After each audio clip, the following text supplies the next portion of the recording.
The Brandon Peters Show may contain explicit language and detailed plot points. For more information on the show, stay tuned to the end of the episode.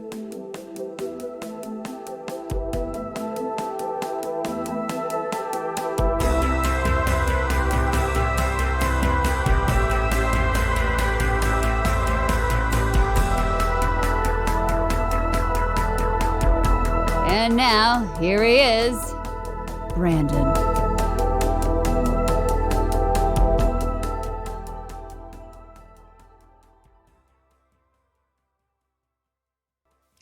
Next up on the Brandon Peters Show, we conclude our 60th anniversary of Doctor Who specials with the third part, in which Brandon Peters and Russell McGee discuss the 8th, 9th, 10th, 11th, 12th, and 13th Doctor's eras and their favorite shows within them.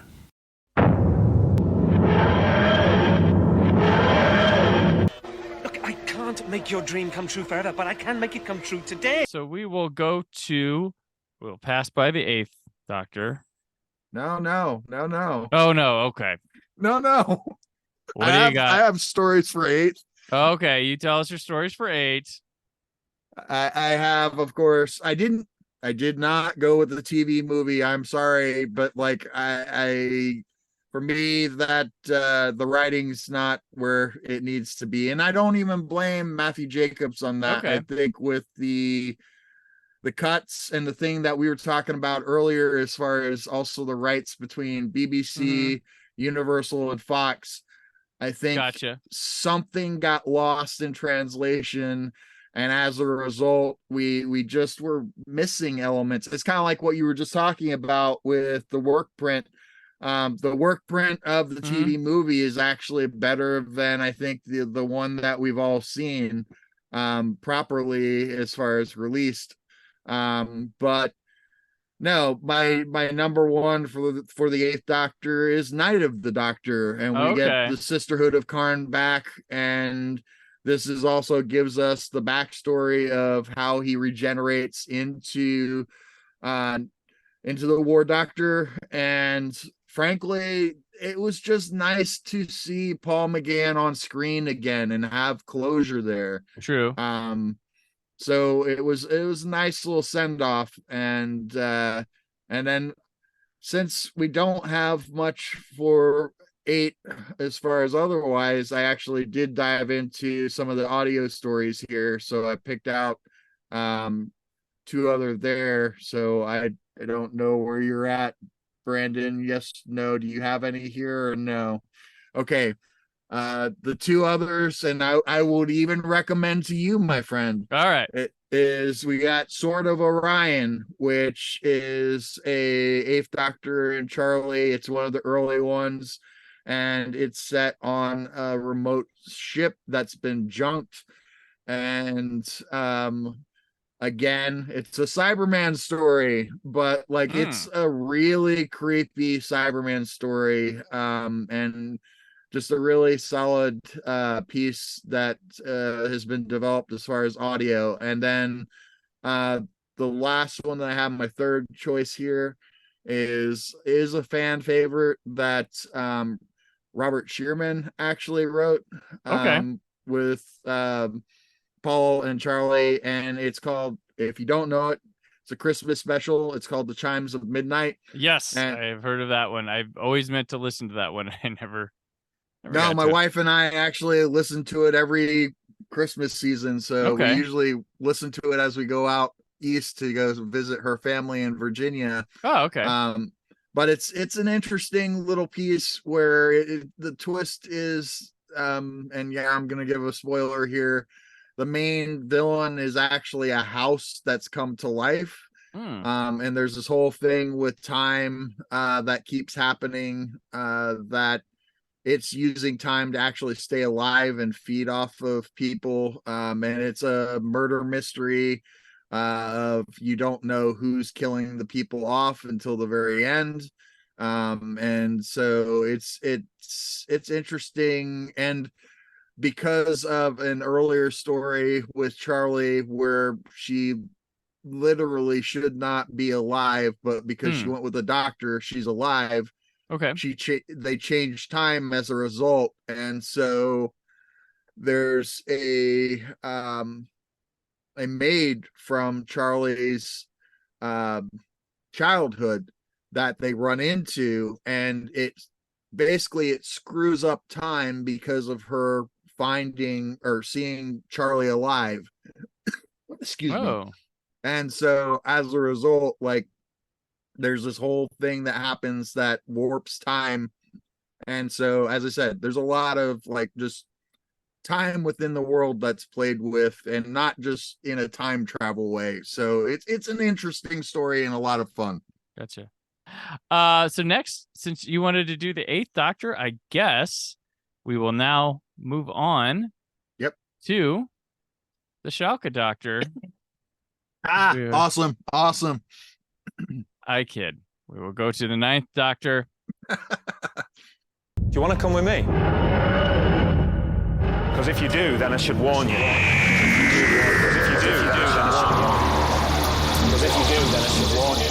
You're going to see all sorts of things.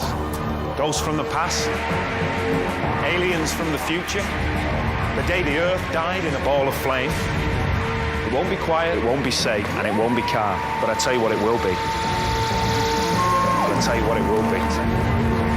The trip of a lifetime. This logo stays for two of them, though. Yep. And all right, so Doctor number 9, Russell. What's number 1? Number 1, Father's Day, my friend. Same here. This is like we talked about concepts, great things. This takes that Aztecs thing to a whole new level that I talked about at the beginning. But yes, go ahead.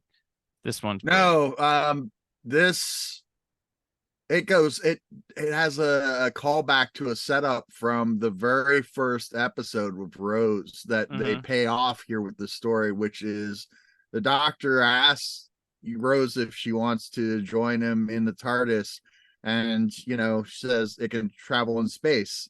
She doesn't go in, and he actually leaves for a second, comes back and says, "Did I mention it travels in time?" And when he does that, she then jumps in, and that's where we get her going off onto adventures with the Doctor. I bring that up because it's a big point in what happens here with Father's Day, because she manipulates the Doctor. There's no way around it. She manipulates the Doctor into going back to see her father because he died very early on in her life. And that to me is huge, because like, who wouldn't, if they had the opportunity to use time travel, would not want to go see a loved one that has passed in their life? It's like, my dad passed whenever I was going into high school. So this story just resonates with me in a huge way, because like, I understand that grief. I understand why she would have that need as a human being. Yeah. And I just think that the writing is very smart and very emotional, and really can connect with an audience in a way that we hadn't seen before in the classic series, because Russell T Davies was trying to get us to be more emotionally invested with Rose, and I think this exemplifies that, and I think this is a great story in that way. Yeah, and I love that this brings full force the explanation, which would keep going through the series, these fixed points in times of things that have to happen and you can't change, and then just see what happens when you do try to change, which basically forces you to go back and leave it. And then the sadness of I remember this woman sitting with him when he was or talk about this woman with him when he died, and it ends up being her. Which is this is like one of the best Doctor Who episodes, like, period. It's just so poignant. So good. And I think it tends to get over. I think people recognize it, but I feel like it got overlooked for such a long time. Like, this is agreed, big time. Agreed. So that was my number 1 as well. On number 2, I have The Empty Child, because those gas mask kids. Number 3 for me, introduction to Captain Jack, the gas mask kids. This is Stephen Moffat jumping in here. This is just so effective. This is scary as hell. And then It's fun. Dr. Dances follows this with everybody wins, Rose. Everybody. Yeah. But it is, this setup here is just great. I don't know what else to say. Just the settings, the creatures, the idea, putting it in a war story, mixing it sci-fi, like the bombings and things. Like this is why the show came back so big with stuff like this.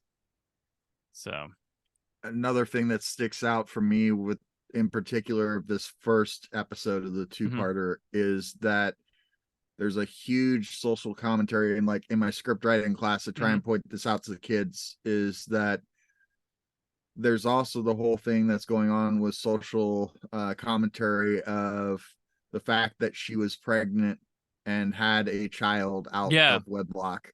And that's right. Take that into context for the time in World War II and what that would mean. And it doesn't have as hard hitting a meeting today as it would have then, but it was a huge statement, and it was interesting that they brought that in and made that part of it. And it was a big part of the story because of her basically denying that he is even her child, and that's the whole idea of the empty child in the first place. So Stephen Moffat hitting it with all cylinders firing here.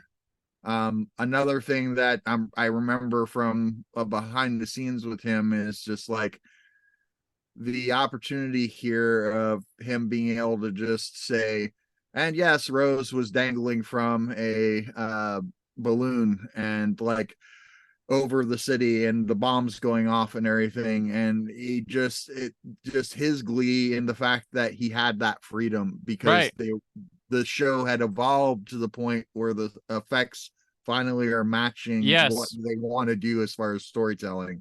Because there's a classic tale of like the BBC being like, what the hell is this show, when you have like Sylvester McCoy Time in the Ronnie and stuff happening when Star Trek The Next Generation's on TV. Like, my third one here is Bad Wolf, because I always enjoyed incorporating the modern times into it, because there's the Big Brother, there's the Weakest Link incorporated here. And I think that's really fun, and showing Doctor Who will stretch and join society and the pop culture times to do things. And it's kind of also got a creepy sense of like what's really, they're separated, what's going on here, what's happening, ends up being Daleks, but just really neat, this mystery, this unease of like it's all happy-go-lucky, it's fun, I recognize this stuff, it's neat to see them into it and using that as a concept. And I think that's a really, really cool one before the finale, which the finale is good too, but I like this setup and these like them trapped in each a different reality show. Yeah, and I love you got Simon Pegg too, and like so like we don't know what's going on yet. No, that's earlier, the Simon Pegg. I know, one. but like, yeah. I mean, as far as like the build up to here, and like you talk about the reveal of the Daleks, and like there's even the fact that like they have a false setup as far as a red herring about the fact that there's this thing on the ceiling, and at first everybody thinks that's the big bad. Yes. Sorry. Yeah, I get you. Okay. Sorry, and that's why I was going there. That's gotcha. Okay. It was just it was cool how they did that to set up. Oh, it's the Daleks, because like instead of it just being on the nose of the Daleks are the big bad, they did this whole thing to build it up, and they did it in a superb way. Right. All right, what do you have? My number two is Dialect, my friend. Oh, yes, absolutely. It's good Robert stuff. Shearman. And this one, again, the writing is sublime.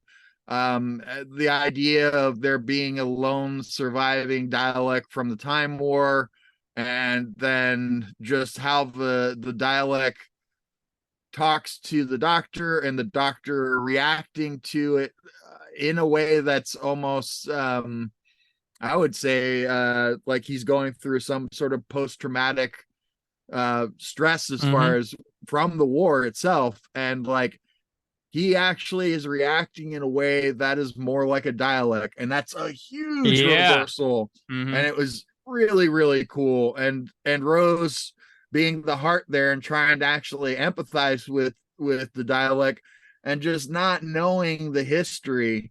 And then, of course, all hell breaks loose and the dialect goes on a rampage, right? And we get classic dialect mayhem. Of course. It's delicious. So the Doctor Who magazine says number 1 is The Empty Child and The Doctor Dances. They counted as one story. Number 2, Bad Wolf, Parting of Ways. Number 3 is Dalek, and number 4 is Father's Day. So we were right up to snuff with them. There we go. We move on to still in the RTD1 era with the 10th Doctor. Yes. You have no way of resisting. Well, you got me there, although there is always this. A sonic probe? That screwdriver. It is harmless. Oh, yes. Harmless is just the word, that's why I like it. Doesn't kill, doesn't wound, doesn't maim. But I'll tell you what it does do. It is very good at opening doors. Which I have picked for number 1 here. I have from the specials, I have Waters of Mars. Ooh, that's a good one. It's creepy. It's the Doctor in a weird place where he's failed Donna Noble.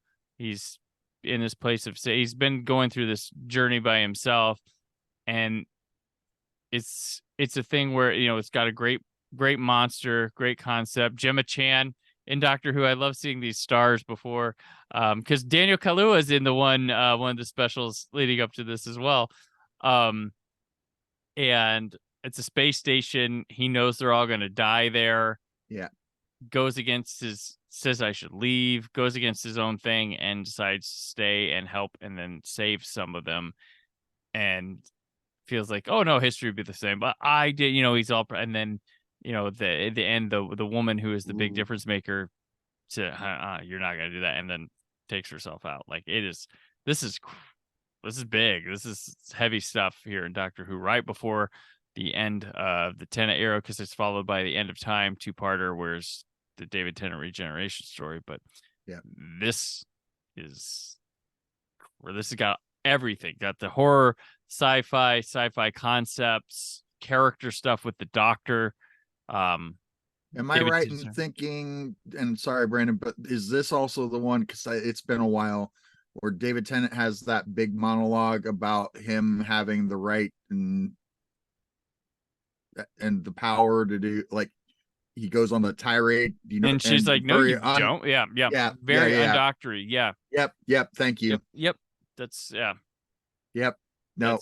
Waters of Mars. Yeah. The specials were.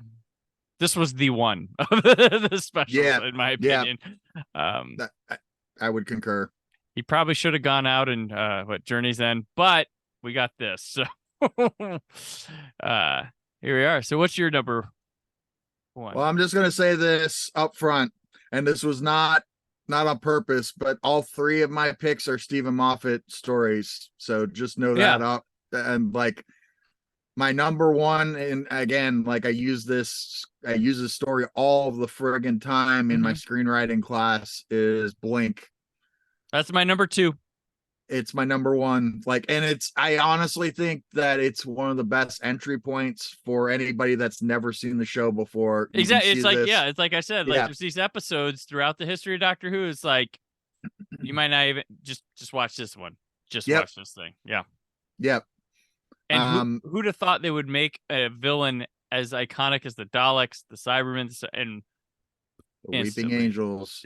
And that's the thing, man. It's like Stephen Moffat, like, he just gets it as far as like he's able to key into like rudimentary fears that we all have, and like we've all seen those statues on buildings or whatever else, and like, yes, they are creepy. We don't really ever talk about how creepy they are, but they're creepy. Right. And so like to use that and turn it into a thing where like they can move if you blink when you're not looking at them. It's brilliant. Yeah. And like everything also that they're dealing with, again, it's also interesting way of dealing with time without time travel, because of them actually feeding off of a person's life as far as their time energy, and then sending them into a different point that's not their time.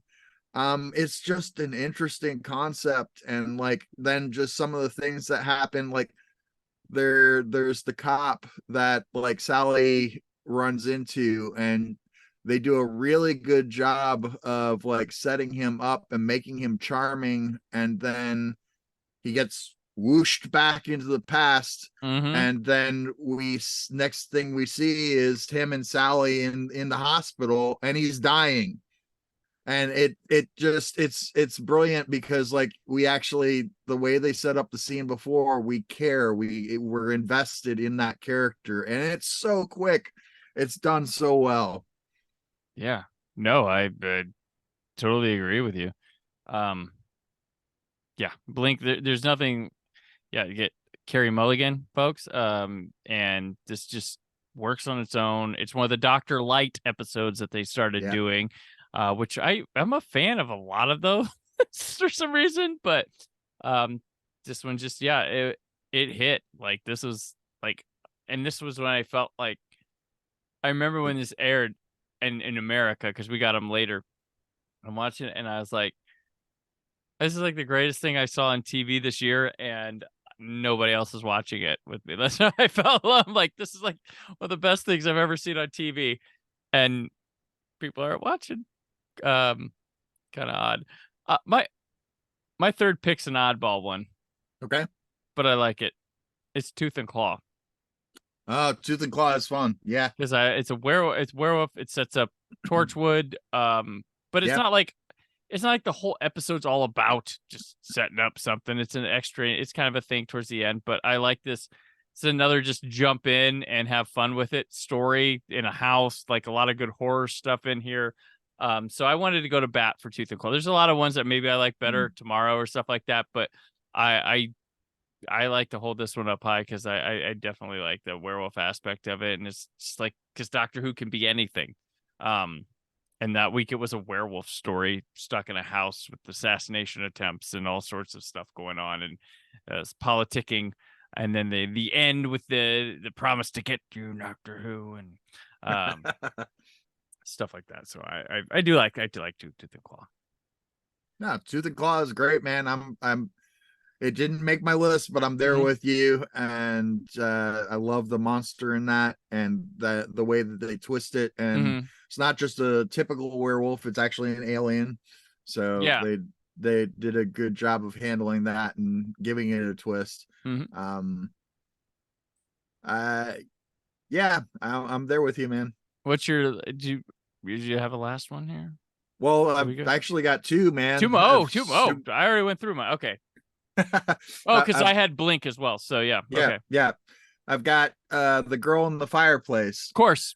Yeah. And with Lady Madame Pompadour. And that story was just also interesting because we got the Doctor falling in love with another character outside of Rose, and it's just interesting how, and it was done in a single episode.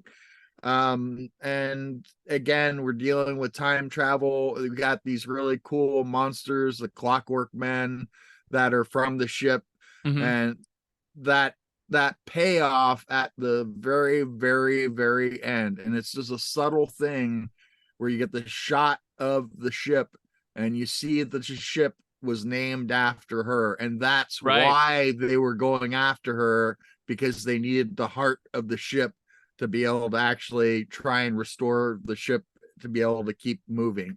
So it's just clever writing. So I love it. There's a moment I always love in The Girl in the Fireplace, and it's when it's Mickey has joined the TARDIS crew, and it's Mickey and Rose, and they're talking about the girl being like some sort of like secret side woman for Prince or something, and they look at each other and go, Camilla. I love that part when they do that. So what's your last one for number 10? Last one, man, is again for me. This one's a big one. Is Silence in the Library, because we get River Song. That was right there with mine. Yeah. We get River Song, and like I love the reversal of like that she like her whole life has been backwards. So it's the first time he's meeting her, but it's the last time. Great. It's a Moffat concept. He's brilliant at that stuff. Like he's like, I'm taking over the show next year. She's gonna be a part. Yeah. He's already getting started. And the other thing is, this is another example of him like just like hitting the head on like a basic fear that we have with the shadows, with the Vashta-Nerada, and like that idea and playing off of basic fears is just amazing. And how like then you have the creepy the remnants of people in their spacesuits with a skull and that light there as they're moving and creeping along, trying to catch up with them. And like their last phrase that they say as they died is repeated. It's again, I really, really enjoyed that show. Yeah, absolutely. That Moffat just nailing it. So, okay. Doctor Who magazine tells us that Blink is number 1. Silence of the Library finished number 3. Waters of Mars 6. Girls in the Fireplace 7. And all the way down at number 24 is Tooth and Claw. So Fear Her was that's low hanging fruit. That one always is always is there. Okay. So now we move on to Matt Smith. The era of the 11th Doctor. Amy, with regret, you're fired. What? I'm kidding. They're not doors, they're walls. Walls that look like doors. Door walls, if you like, or walls. Walls, even, though you probably got it when you said they're not doors. I mean, the windows are... Right. Big day if you're a fan of walls. And, this era, like I've told you before, I think this... when it comes to cast, this season 5 and 6 cast is one of my favorites. Group of the Amy Rory with Amy and Rory, the 11th Doctor. And Matt Smith was a real surprise because I forgot I'm being lazy here. Gotta get your background. Man. I'm sorry. There we go. There you go. Because he's coming after David Tennant, and I'm sure this is like the Peter Davison in the 80s. Like, where we pass, or maybe Pertwee to Baker, like where are we going now? And I was surprised. Rumor has it, and not confirmed, that like Capaldi was in the running. Yeah. Right. Yep. Capaldi was already in the running. So 11th Doctor, where you start at with that, Russell? With the 11th, I start with Vincent and the Doctor, my friend. Very good. Tearjerker. That's a tearjerker, and honestly, Van Gogh is one of my favorite painters. So like, that twist at the end, and I'm skipping there, but like where the Doctor actually brings him forward in time, so he gets to see his artwork valued.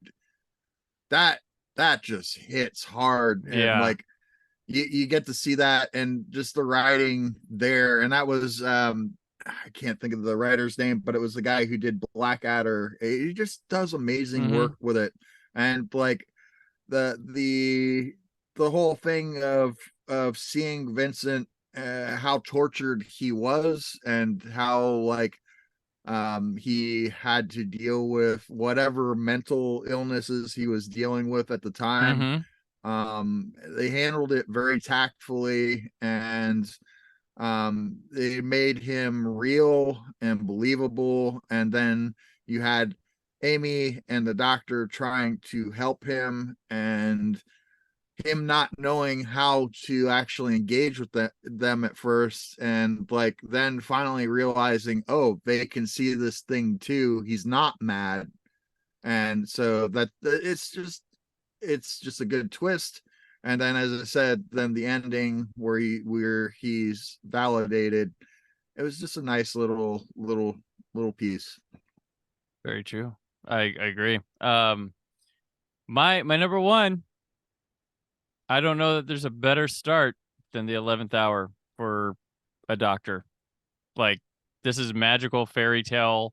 Prisoner Zero. It just, I don't know. This one works. The Matt Smith and the young Amy Pond doing the fish fingers and custard. The crack in the wall being planted there. Him finding himself and giving the speech at the end. The time thing where it wanders around, like everything's like, this is a hell of a start. Like, there was so much on the table, like so much at risk with Tennant leaving and following, like, were people still going to watch this show? And they had this incredible episode to kick off and be like, no, it's going to be okay. Like, beyond okay. Granted, we should know that, like, the guy who wrote all our favorite David Tennant episodes is in control now, but this was a heck of a launch, and that's why I gotta have that there. And it's weird that it's not that like, oh, it never got any better from here. It's number one, but it's just such an incredible start. Maybe I don't know. There's a lot of good Doctor's first episodes, but this might be it for me, personally, seeing a Doctor launch. But yeah, so what you got number two? Number two, I will preface that I have it is a two-part, but like I really am just saying for the number one on the first episode, it's Hungry Earth and Cold Blood, but Hungry Earth for me in particular. And honestly, again, it's more of a personal reason. It's a story about a kid that's a dyslexic, and since I am dyslexic, it just, again, it hit home. But on top of that, hey, we've got the Silurians back. Yeah. And like you, man, I am a huge fan of the Silurians and Sea Devils, and I just thought they handled them very, very well, the way that they brought them back. Got a redesign on the Silurians too. Yeah. And it was also interesting as far as how they portrayed the society when we went underground and did see them as far as in Cold Blood. So it was, as you said, it was a good redesign and good evolution of the characters to bring them forward into the new era. Right. Yeah. And one thing I like Moffat was like, he was bringing stuff back, deep cuts and all sorts of stuff. And one thing I like about there's a little bit of an approach that he does sometimes with the, like, takes like a comic book approach to Doctor Who sometimes, where like you'll have these quick montages of hitting it up with like the Daleks or like this real quick, but it's not a whole episode of them, but like there's a stop by. Like I think it happens in Capaldi a little bit more, but sometimes the Matt Smith era, but it feels like there's a little bit of comic book nature to some of his storytelling that happens with it as well. My number two, another season start, The Impossible Astronaut, because what a hook. What a hook for a season. Like the Doctor dead, they're watching him dead, like inviting them all, like all that. I could watch that episode on like loop and still like I know what's coming, but I'm still like, oh, you know, how does it go? Like and Rivers there, like it's such high stakes. This is the season that introduced like the silence, like all that, like it is right. And this is the season that was like going big on selling Doctor Who in America too. Like, so we start in the United States, but we have Richard Nixon making a cameo, like, but this was in the Stetson, everything. Yeah, this is big. Stetsons are cool. Yeah, Stetsons are cool. So Stephen Moffat sure launched seasons like right here. So that's why Impossible Astronaut and the creepy astronaut stuff in there. Like, and you get the whole scene. Like, what is it gonna be? This is a heavily. They have been serialized seasons as a whole, but never like this was heavy. Like this was X-Files, like hit the mythology, like, you know, through there with that. And this one had a great mid-season, holy crap, with A Good Man Goes to War. What? I remember that being a big, that didn't make my thing, but there we are. So what's your number three? Or is there number 2 or number 2? No, this is number 3 now, man. 3, okay. You're good. We're on to one of the Christmas specials. This one has just stuck with me, but Stephen Moffat's A Christmas Carol, and it's my favorite Doctor Who Christmas special. Yeah, that one, like, even over like the what is it, the wardrobe one, like, yeah, this one, like, they did a really clever retelling of A Christmas Carol, and again, it's good use of time travel and like trying to actually get the Scrooge character to be human and learn to actually love and accept. And the twist as far as the fact that the Doctor actually unintentionally ends up creating the heartache for him. So it's a poignant piece, and I just think it holds up. Yep. Oh yeah. I watch this one every year. and fun note, Dr.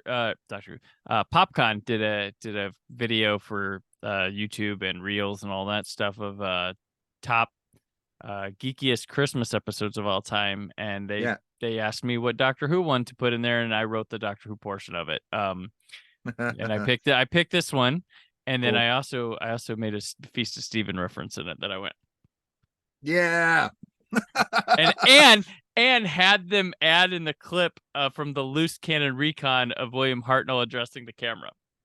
Awesome. So I was like, I want people to know I know my stuff. So I went like that. And I'm going to go with this one, and it's probably recency bias for my number 3, The Name of the Doctor. This one sets up the big 50th anniversary, and also like just has these stakes. The great intelligence comes back. You get the stacks. The gang. You get River, who's already, I'm trying to think of the name of the it starts with a P. Paternoster gang. Yeah. Paternoster gang. Big fans here, guys. Paternoster gang, I think maybe. So they go to that planet where the Doctor's buried. And then like you see like the dying TARDIS that keeps growing. There's a lot of cool visuals and stuff. And then you find Clara like jumps in the time stream visiting all the Doctors. You discover the War Doctor at the end. And it's just a lot of cool sitting in a room talking stuff that happens that I like. A lot of swift plays, like River songs like a ghost to Clara, and then you find out the Doctor heard her the whole time. Like it's so cool. And there's the part where the Doctor gets pulled out and people forget things. Like Stax tries to kill again because they forgot their friends because the Doctor never was in their life. Like it's a really cool thing. And it feels like Moffat he was like saving money for the 50th, but like had this limited thing and made this really cool damn episode out of it. And good stuff with Clara as well. So yeah, Name of the Doctor, probably because I just watched it recently because I'm going through the 50th anniversary stuff. So it's like, yeah, so that's probably why. What did Doctor Who magazine say? They tell us that The Day of the Doctor is number 1, of course. Vincent the Doctor, number 2. 11th Hour, number 3. The Possible Astronaut is number 7. Cool. Christmas Carol is number 8. Name of the Doctor is number 12. And did you have what was yours? Hungry Earth. Hungry Earth is number 27. Woo, that's a good one. That's way too low for that one. Oh, okay. That is cheese stands alone. I guess I'm standing with the cheese. All right, now we're gonna get a little bit older. Let's see here. Yeah. Let me make sure this things are. Get some. Our only Oscar-winning Doctor. Yes. Yeah. Many years before. Let's see. Okay. There we go. All right. Capaldi. And Peter Capaldi. There we are. I can do whatever the hell I like. You've read the stories. You know who I am. And in all of that time, Did you ever hear anything about anyone who stopped me? I know the doctor. The doctor. The doctor is no longer here. You are stuck with me. And I will end you and everything you love. There we go. Here he is, introduced to Dave the Doctor. Let's shoot here. I'm gonna be boring with my first pick. Heaven Sent, which is now the best Doctor Who story of all time, according to this poll that we had. But it's all, and it's just the Doctor. It's Rachel Talalay, who comes in every season for Capaldi and crushes a 2-part finale. That's what she does. Yeah. And I don't blame her. That was my number one too. I don't blame her for the cyber brig. But no. Yeah. The Doctor lives for thousands more years. Like, this is a very cool, very awesome concept. Heck, like, you can tell, like, Rachel Talalay's experience in Nightmare on Elm Street comes into full play here, imagining this one, and it is great. Like, I don't know why, but like Capaldi season, say what you will about them, I've enjoyed them. When I've gone back to it, I enjoyed it more than when I was like living it for some reason. But every season with Capaldi, no matter how I felt, when we got to the finale, it was on. Yep. It was on. And I'll give you Talalay, Moffat too, but Talalay really delivered directorially. And she's back for the 60th anniversary. So I'm very excited to see what she does here. So yeah, so we have as a number 2, Time Heist. This is one of those jump in fun stuff episodes. This is a heist one. People have their memories. They're like, don't know what's going on. You do this or whatever. Space heist stuff. Different kinds of character type, stereotype personalities going on. Really cool. I like Time Heist quite a bit. This one hooks me right away. So yeah. What do you got going on number 2? Number 2 is The Doctor Falls. Again, no surprise. Talalay. And we got another Cyberman story. We got Masters, Missy and the Master, John Sim back. And Complete Mondasian bonkers, John Cyberman. Sim. Mondasian Cyberman, yes, and that was brilliant. And the horror of what happens to Bill Potts, like just God. Yeah, that's good stuff. So number 3 for you. Number 3 for me. You went Christmas last time. I'm going Last Christmas this time because this is number 2 Christmas one for me, but I like this one because this one plays clever on you with like, this is kind of like, it is supposed to be like the Alien stuff. Like, this is like Alien. And like, oh, whoa, this is really like supposed to be like Alien. And Nick Frost being a prick Santa Nick Claus Frost is fun. Yeah. This mental thing, like, are we in reality and stuff? The idea of like, oh crap, they're really this is where Jenna Coleman goes. I thought she was staying, but then she was gonna go, and they rewrote like, supposed to go. There's a weird behind the scenes thing with this one, but I still played with me as I was watching it when it was live. But this is one of the mind messing with you episodes for me. Last Christmas. Cool. I gave you my hearts. I gave you my hearts too. So all right, where are you at with number 3?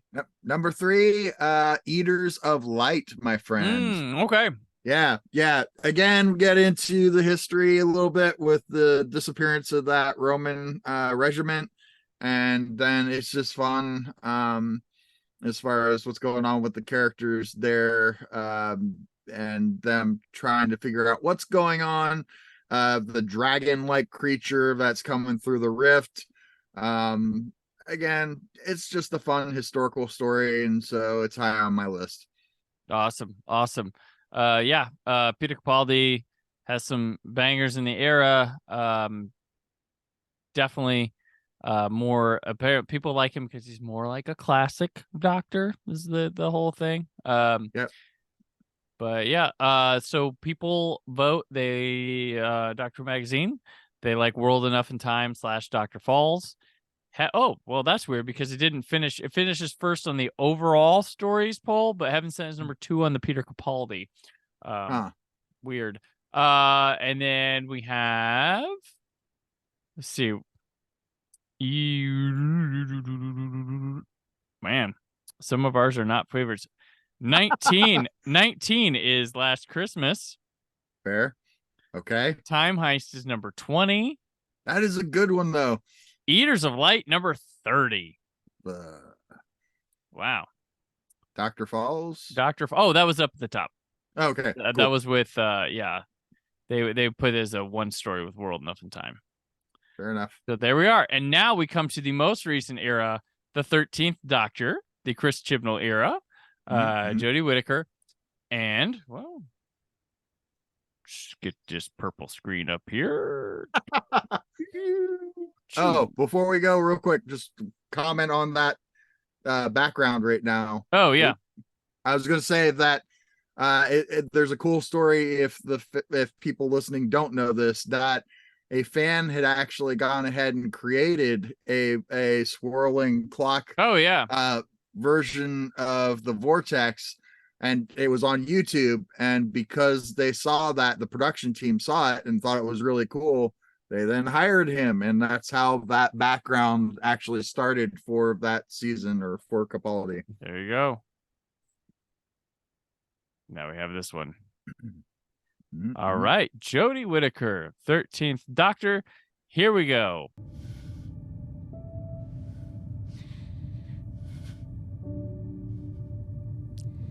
A wise person once said to me, goodbyes only hurt because what came before was so special. Oh, and it's been so special. You and Graham and Ryan and Dan. Nobody else got to be us. Nobody else got to live our days. Nobody. Our last round. I will give you a spoiler. Yes. My three favorite stories of the 14th Doctor are The Star Beast, Wild Blue Yonder, and The Giggle. Those are my top three. All right. In no particular order. All right. Yeah. So what do you have first for the 13th Doctor? Again, it's going to be no surprise at this point because I go with historicals. Rosa, man. All right. Rosa again. Rosa.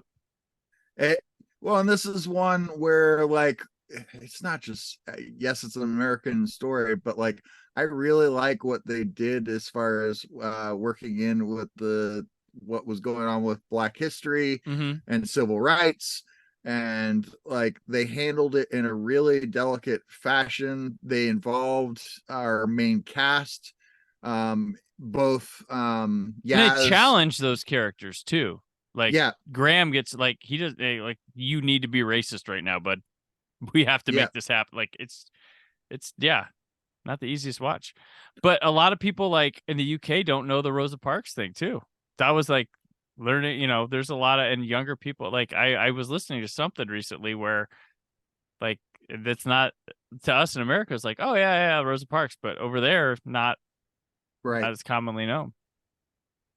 So, and there's a lot. I want to give Chris Chibnall credit. There's a lot of historical figures that I had no clue about that he introduced me to through his show, which that's what Doctor Who is supposed to do. Yeah, he was giving it to the lesson, like the pirate that appears in the Legend of the Sea Devils. Like, that's a real person. I didn't know. So yeah, I'm gonna go historical kind of. Yeah, my favorite one that I absolutely love is The Haunting of Villa Diodati with Mary Shelley. This is my mind robber stuff, historical stuff, monster stuff. Yep. Because it's where, and a romp a bit, but then that lone Cyberman comes in. It's another Cyberman story, man. It is. But boy, did he make Cyberman scary again. Oh yeah, he did. And there's a part where you're like, is he gonna kill a baby? Yeah. Is he gonna kill a baby? Like, it, and there's some challenges to characters, hard decisions made, and this thing just cooks. Like, this is a masterpiece. It's intense. It's intense. This is awesome. So that's my favorite Jodie Whittaker one. What's your number two? Number two is Village of the Angels, man. That's my number two as well. It's so good. It is so good. It's so good. And that fucking twist at the end where, like, they turn her into an angel. Yeah. Like, I was like, where is it going from this? Yeah. not far, but it's a great cliffhanger. Yeah. Yeah. Yeah. They introduced us to what's his name? The character that ends up going with Yaz and Dan on their adventures. Jericho. Yes. Yeah. Yeah. He's awesome. And it's an intense story. It's one of the best Angel stories too. Yeah, this is to be right up there. Like, yeah, that's it. And not even a Moffat story is I don't know the writer's name, and I apologize if they listen. Yeah. It's the only writer that isn't Chris Chibnall attributed to this season. And I forget what other story she was with. I think she was Villa Diodati. I think that might have been what she was with, but yeah, that's a hell of a story.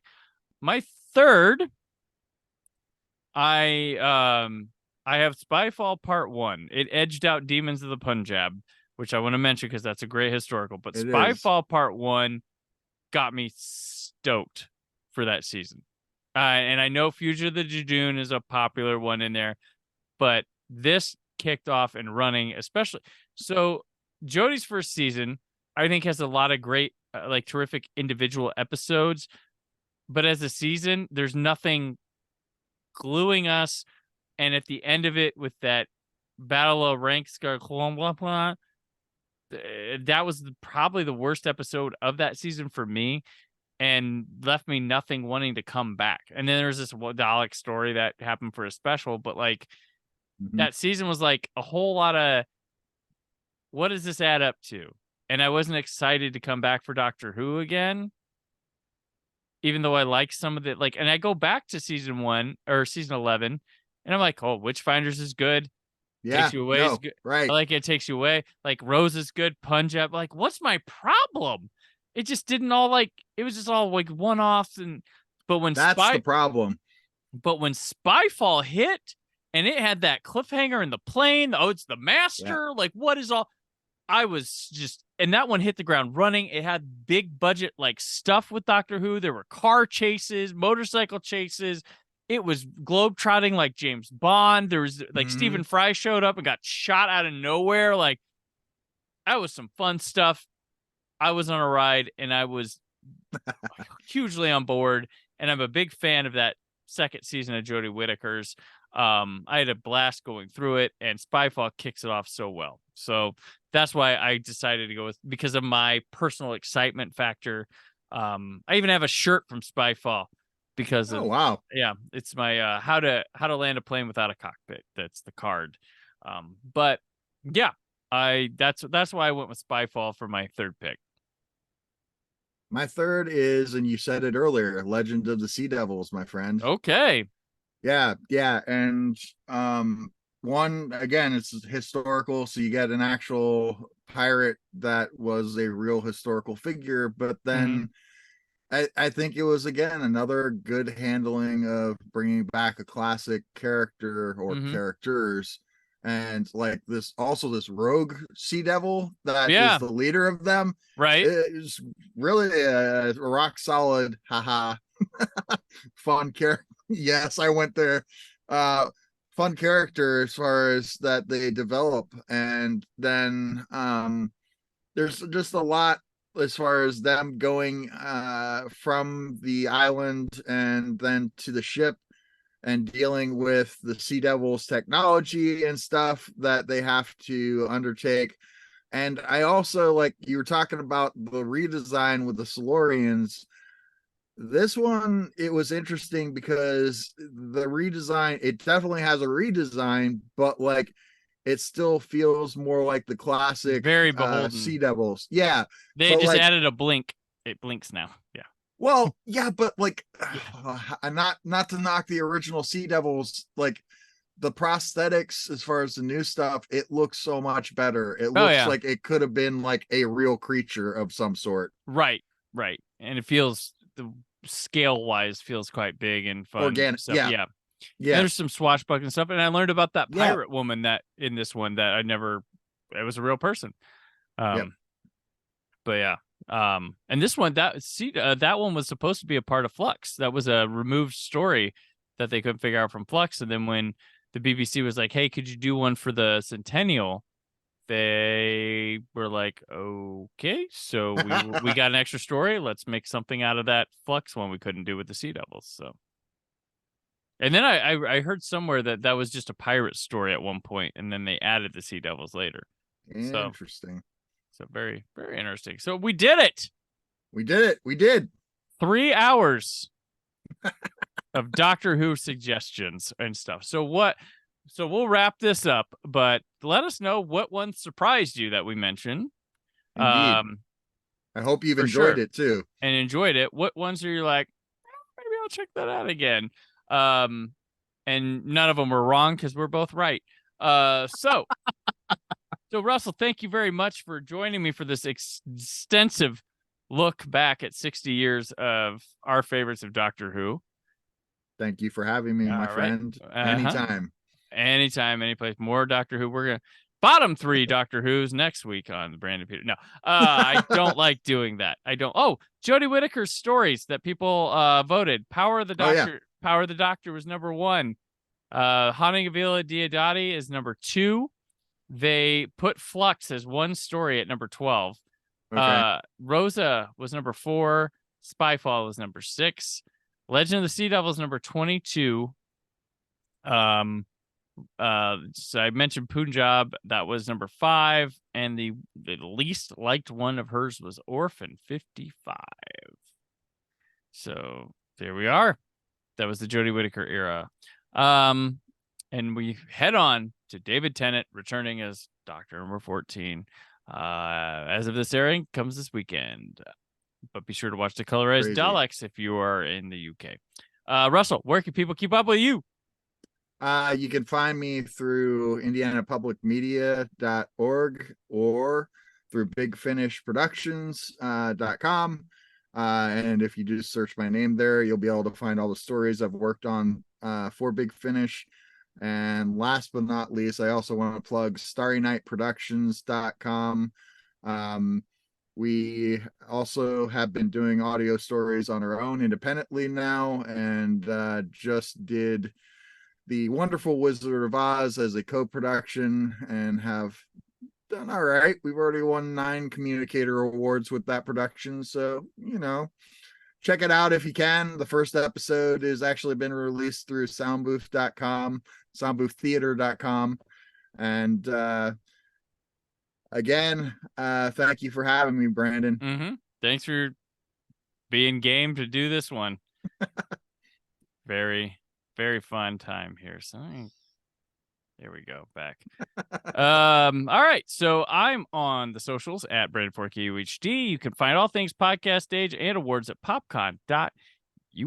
Next week begins a new series with Scott Mendelson and myself as we kick off Farewell DCEU and heading towards Aquaman and the Lost Kingdom.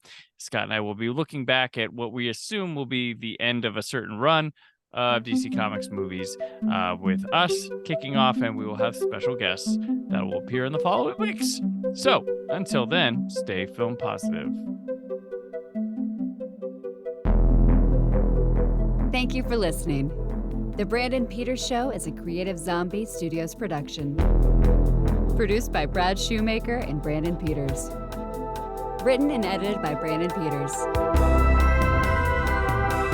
Announcer vocals by Jessica Alsman. Theme song by Metavari. Web design and show art by Brad Shoemaker with Brandon Peters. All music and clips featured in the episode are property of their respective studios, and no infringement is intended. Additional information on this and other episodes at BrandonPetersShow.com. For any inquiries, press opportunities, or sponsorship, contact mail at BrandonPetersShow.com. The show is available on Apple Music, Spotify, or anywhere podcasts are found.